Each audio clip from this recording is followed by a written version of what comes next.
Big question we're asking on Business Tonight this evening. Who's to be blamed for the 2G dam squib? Joining us on the show to discuss that is Milind Deora, who's Minister of State for Telecom. We've also got former TRAI Chairman Nipendra Misra, both gentlemen joining us from New Delhi. Thanks so much for speaking with us, gentlemen. Milind, I'm going to begin by asking you, don't you think the government perhaps erred by not taking a tough stand when it came to this one? The onus was, after all, on the government to protect its turf and not allow judicial overreach.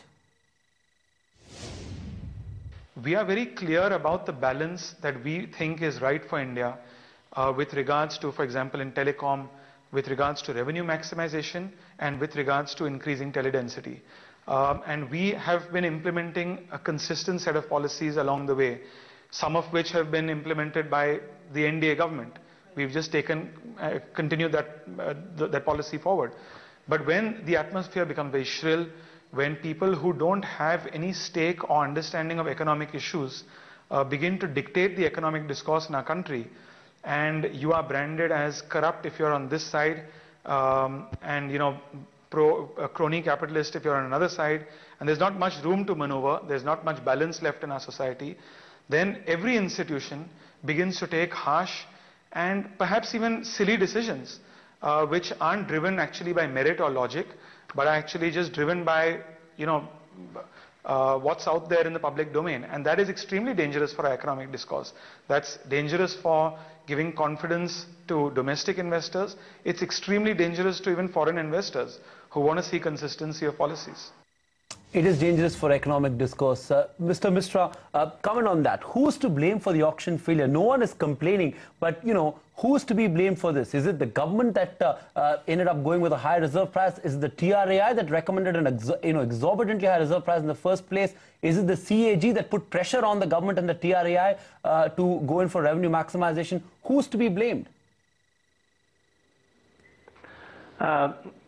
Let me just clarify some of the points which have just been observed by you and your colleague and also Honorable Minister.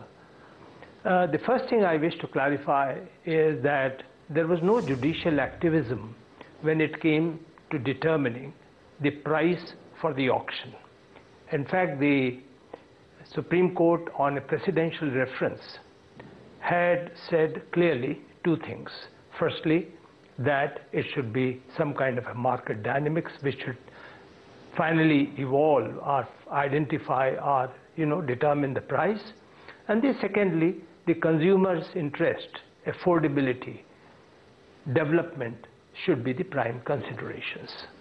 So the question is then that who had fixed the reserve price, and is that responsible for the failure? I would like to say that really it should not be determined, it should not be described as a failure. What have we achieved through this auction? We have achieved that in future also it will be the market determination which will form the basis for determining the price of a spectrum. B, that in many of the circles, except for 4, you already have a benchmark of price which is close to the reserve price.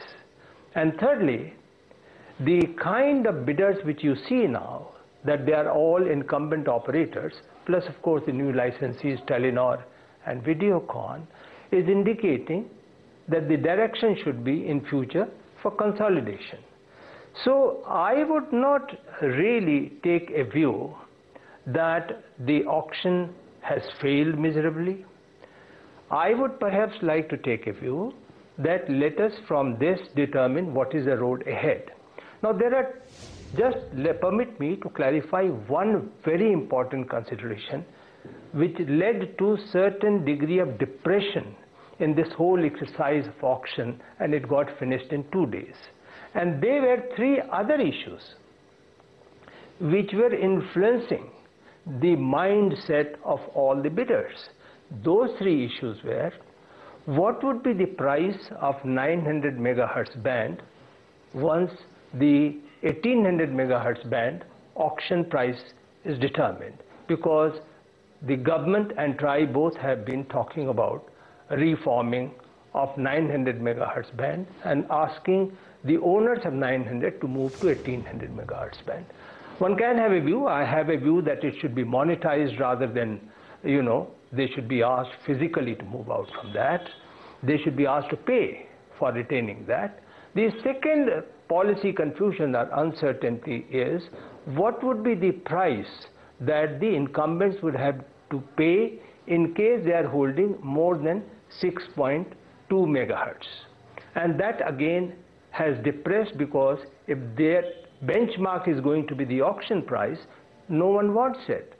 And the third is, what would be the price at the time of renewal of licenses for retaining the spectrum which is already allocated to them?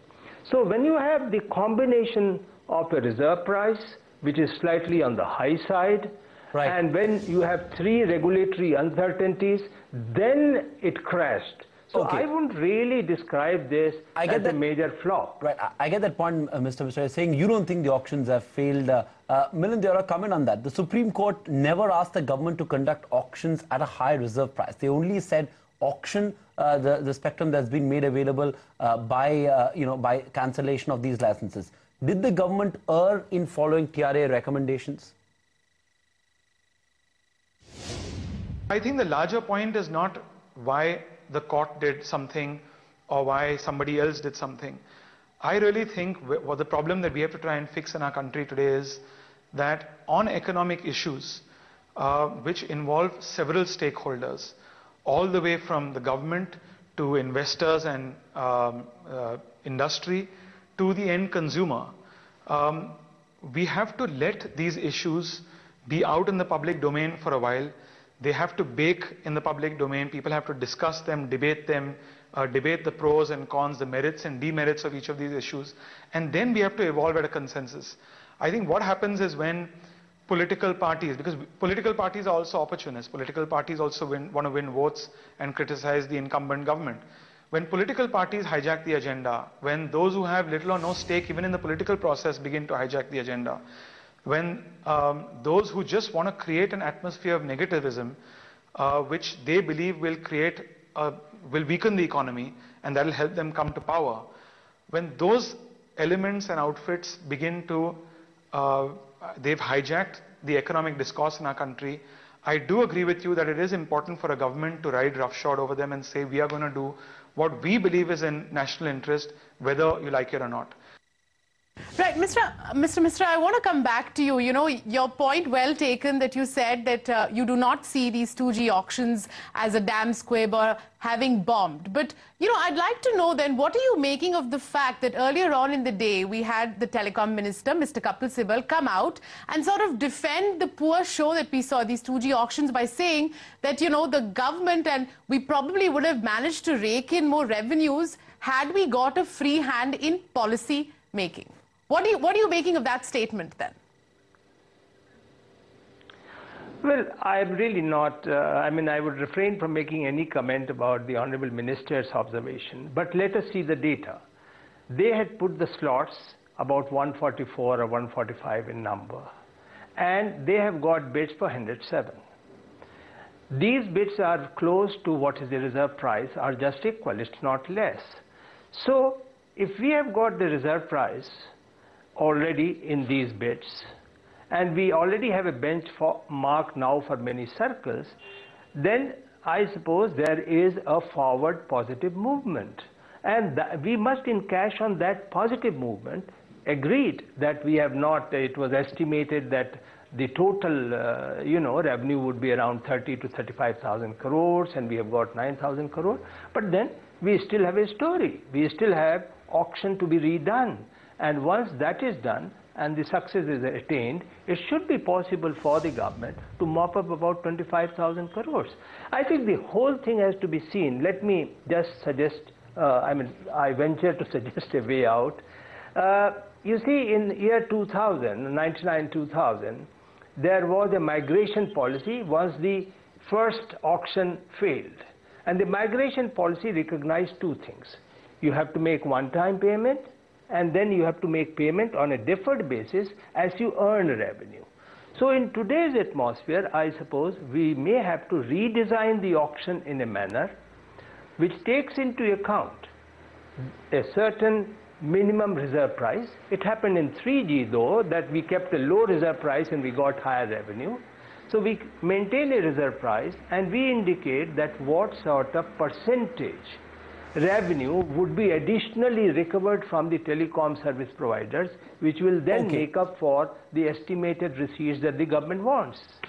Fair point, Mr. Mishra. I want to get in Mr. Milind Deora. I would like to suggest. Sure. I want to get Mr. Milind Deora in as well. Mr. Deora, on hindsight, do you think the government should have followed the 3G auction model, something that Mr. Mishra did recommend when he was a TRAI chairman? Keep the reserve price relatively low and hope for frenzied bidding. We all saw the fact that the 3G auctions was a huge success because the reserve price was low and industry bid aggressively. Do you think that would have been a more appropriate measure? Look, I don't want to get into whether we should have implemented policy A or recommendation B. We did what we did. There were some constraints in doing what we did. But I think that whatever has happened is not the end of the world. That problem will be fixed. As I said, different institutions of the government, quasi-governmental and non-governmental institutions, there's no doubt, there's no denying, not just in this department or in the 2G auction, but in various economic ministries, were functioning under external pressures. They were functioning in an environment that had been vitiated, it had been made extremely negative. Right. You know, the flip side to all these arguments, of course, also is, Mr. Deora, that the industry seems to have also perhaps colluded at one level and kept that bidding rather tepid. Would you agree? Because, you know, telcos, after all, do need to shell out a lot more. Is one school of thought that believes that this is a scarce resource, spectrum that is. Well, I don't deny that, and I think we have a policy which has a one-time spectrum fee and other policies that are in place. But if you ask me, have companies colluded to make this auction process not work? To me, frankly, that's something we haven't really got down to internally. But I'm really concerned just about how quickly a country like India departed from a first-come, first-served policy to an auction process. And I'm just concerned that they are apples and oranges. There's a complete difference in both the policies. And from migrating from one policy to another, the little debate that we had in our country about why first-come, first-served was good or not good, and why auction will be better or worse. That is something that really concerns me as a decision maker, as a policy maker. And if there continues to be an absence of that discourse, a healthy, logical discussion in our country, then coming back to your first question, I do agree that it is difficult being a policy maker in our country today. That's a fair point, Milind Deora. Mr. Mishra, I'll let you have the last word. What's the big learning? I know you're not calling it an auction failure, but what's the big learning? Do you think it's the fact that even though spectrum may be a scarce resource, there's only a finite value to a scarce resource, and an institutional body like CAG is probably not well equipped to estimate the value of that resource? You see, firstly, of course, CAG was at no stage making any kind of valuation of this scarce resource. He had given three assumptions were placed for, you know, the department, for the nation to debate. Unfortunately, the first assumption was picked up, I mean, pardon my saying so, by media, by those who are analyzing it, the experts, that there is some kind of a loss of 1,76,000 crores. But the same CAG had said that on a second assumption it will be something of the order of 30,000 crores. And that also, these were different options. At no stage the TRAI or the government was going to be, you know, there is putting a limit on the decision-making capacity of TRAI. First, I think we really need to look into TRAI did go little overboard when they recommended a price of 18,000 crores. That exercise should have been done with reference to 2011 and 12, when the ARPU had come down, when minutes of usage had come down, when the debt of the companies had gone up, and compared to EBITDA, it was much lower. So You know, these are the things which now need to be looked into. I suppose if DOT goes back to TRAI and says that, look, you please take all this into consideration and give us a recommendation for design of the auction and also the reserve price, then perhaps there will be very little controversy if the reserve price is brought down and the fresh auction takes place for the remaining slots. There is also some kind of, criticism that artificial scarcity was created because few slots were given. I don't agree with that. You see, the government had given enough slots for auction. The remaining slots were kept because refarming was to be done from 900 megahertz band to 1800 megahertz band. So that also was not really, I mean, that's a criticism which is not fair. So I would say, and the last point, once again I repeat, this country and all over the world, you normally have 5 to 6 players as a viable players. We must learn to consolidate, incentivize consolidation, and see that the telecom sector, which was a success story, remains a success story.